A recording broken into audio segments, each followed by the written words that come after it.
kita mendengarkan firman Tuhan, saudaraku, mengenai pelayanan yang berhasil dengan kuasa Tuhan. Pelayanan yang berhasil dengan kuasa Tuhan. Semua kita mau melayani dan semua kita mau berhasil dalam pelayanan.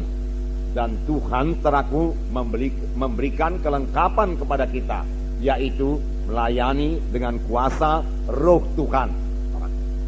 Minggu yang lalu kita mendengarkan firman Tuhan yang berkata, pekerjaan-pekerjaan yang aku perbuat akan kamu perbuat.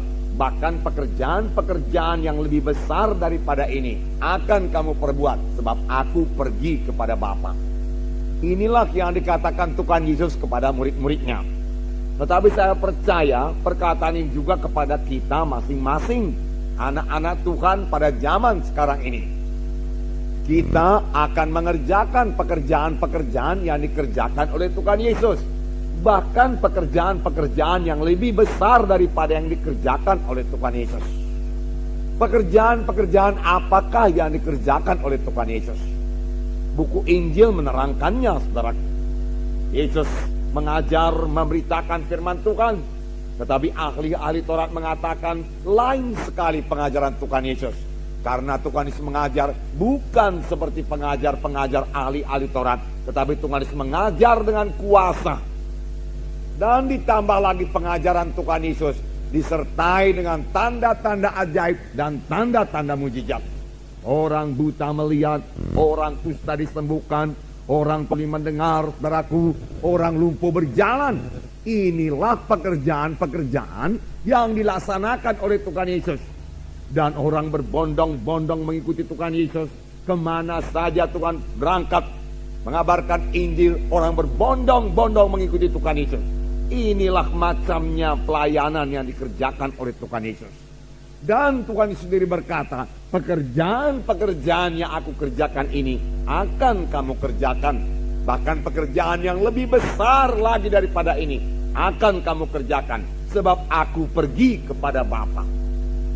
Saya yakin, saudaraku, maksud Tuhan Yesus, walaupun aku pergi kepada Bapa, aku mau pekerjaan-pekerjaan seperti ini tidak berhenti. Dan karena aku pergi kepada Bapa, kamulah yang melaksanakannya.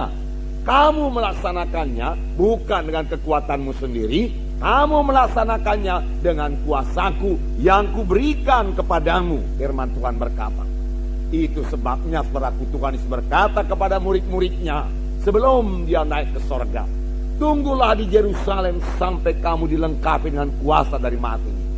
Karena Yohanes membaptis kamu dengan air, tetapi tidak lama lagi kamu akan dibaptis dengan Roh Kudus. Murid-murid tidak mengerti apa itu maksudnya baptis Roh Kudus. Dan mereka bertanya dengan pertanyaan teraku yang berasal daripada cara berpikir manusiawi. Tuhan, pada masa ini kan Engkau membangunkan kembali kerajaan bagi Bani Israel? Tuhan Yesus menjawab, bukan itu yang kumaksudkan. Bahkan engkau tidak perlu mengetahui masa dan ketikanya yang hanya diketahui Bapa di sorga. Tetapi kamu akan beroleh kuasa kelak. Kamu akan beroleh kuasa kelak apabila Roh Kudus turun ke atas kamu. Dan kamu akan menjadi saksi bagiku di Yerusalem, Yudea, Samaria, hingga sampai ke ujung bumi. Kamu akan beroleh kuasa. Tuhan mengendaki orang Kristen ini beroleh kuasa. Tuhan mengendaki orang Kristen ini lain dari yang lain, saudaraku. Tuhan memberikan kuasa kepada kita. Kuasa apakah ini, saudaraku? Yaitu kuasa Tuhan, kuasa Roh Kudus, saudaraku. Walaupun murid-murid Tuhan Yesus sudah 3,5 tahun lamanya diajari oleh Tuhan Yesus, Tuhan Yesus masih mengatakan kepada murid-murid ini, kamu perlu kuasa. Oleh sebab itu kamu jangan berangkat dulu menginjil. Kamu harus menginjil dengan kuasa. Kamu harus melayani dengan kuasa-Aku. Kamu harus kuurapi lebih dahulu dengan kuasa Roh Kudus. Barulah kamu jadi saksiku di Yerusalem, Yudea, Samaria, sehingga sampai ke ujung dunia ini. Saudaraku, kuasa Roh Kudus ini, kuasa Tuhan ini sudah tersedia bagi kita semuanya, saudaraku. Kita semua bisa melayani dengan dengan kuasa Tuhan. Dan ini memang kehendak Tuhan. Karena kalau kita melayani bukan dengan kuasa Tuhan, kita tidak akan berhasil, saudara. Minggu yang lalu kita dengarkan firman Tuhan, bahwasanya kuasa Tuhan ini tidak bisa digantikan dengan kuasa apapun juga. Kuasa Roh Kudus tidak bisa diganti dengan kuasa apapun juga, dengan metode apapun juga. Saudaraku, tidak bisa mengambil tempat kuasa Roh Kudus ini, saudaraku. Dan kalau kita melayani dengan kuasa Roh Kudus, kita akan beroleh hasil yang sama seperti yang diperoleh oleh Tuhan Yesus, seperti yang diperoleh oleh murid-murid, seperti yang dipunyai oleh sidang pertama yang melayani dengan kuasa Roh Kudus. Hasilnya juga luar biasa, saudara. Kita akan membaca Kisah Rasul pasal 4, bagaimana sidang pertama yang berhasil melayani, dan mereka melayani dengan kuasa Tuhan. Di sini kita melihat, saudaraku, pelayanan Petrus dan Yohanes dengan kuasa Tuhan, sehingga 5.000 orang bertobat, saudaraku. Dan ini menyebabkan, saudaraku, imam-imam besar, ahli-ahli Taurat, tua-tua orang Yahudi, saudaraku, marah semuanya dan melarang Petrus dan Yohanes untuk mengabarkan Injil. Tetapi dan Yohanes berkata, tidak mungkin bagi kami untuk berhenti mengabarkan Injil. Petrus dan Yohanes menang menghadapi tantangan-tantangan itu semua. Kita melihat pelayanannya yang berkuasa, pelayanan Petrus dan Yohanes yang berkuasa, karena diurapi oleh Roh Kudus. Puji Tuhan, luar biasa kuasa Tuhan. Kita melihat, saudaraku, pelayanan Petrus dan Yohanes yang sangat berhasil, saudaraku. Dan nanti akan kita lihat bahwasanya mereka ini melayani dengan kuasa Tuhan. Mereka penuh dengan Roh Tuhan. Ada waktu mereka mulai berbicara, tentu yang dibicarakan mereka adalah Injil Yesus Kristus. 5.000 orang laki-laki bertobat. Ini merupakan satu pertumbuhan gereja yang sangat pesat. Sekarang ini pun masih jarang-jarang kejadian. Tetapi bukan tidak boleh terjadi, saudaraku. Bahkan ini harus terjadi, saudaraku. Dalam satu hari 5.000 orang bertobat, saudaraku. Dan kita mengetahui, saudaraku, bahwa dalam pasal sebelumnya, yaitu pasal 3, Petrus dan Yohanes ini berjalan ke bait Allah. Dan di pintu bait Elok dia melihat seorang yang tepok.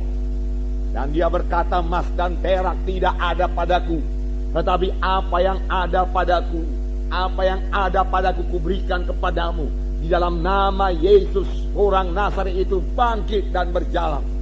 Lalu dia memegang tangan orang itu, membangkitkan orang itu, dan orang itu berjalan, saudaraku. Apa yang ada padaku, apakah yang ada pada Petrus? Petrus memiliki kuasa Tuhan.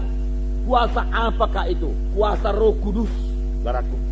Di dalam nama Yesus bangkit dan berjalan. Lalu, saudaraku, orang-orang dalam bait Allah menjadi heran. Lalu Petrus memberitakan Injil yang sebahagian kita dengar dalam pasal 4 ini. Dan akibatnya 5.000 orang bertobat. Sidang pertama sama sekali tidak punya gedung gereja, saudaraku. Tidak, saudaraku.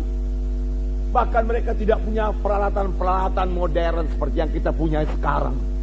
Tetapi satu perkara yang pasti, mereka memiliki kuasa Roh Kudus di dalam hidup mereka dan di dalam pelayanan mereka. Sebagai akibatnya gereja berkembang dengan pesat, saudaraku. Tetapi Roh Kudus bukan hanya bagi sidang pertama saja, saudaraku. Saudara, pada zaman akhir ini Roh Kudus sudah sangat luber dicurahkan, saudaraku.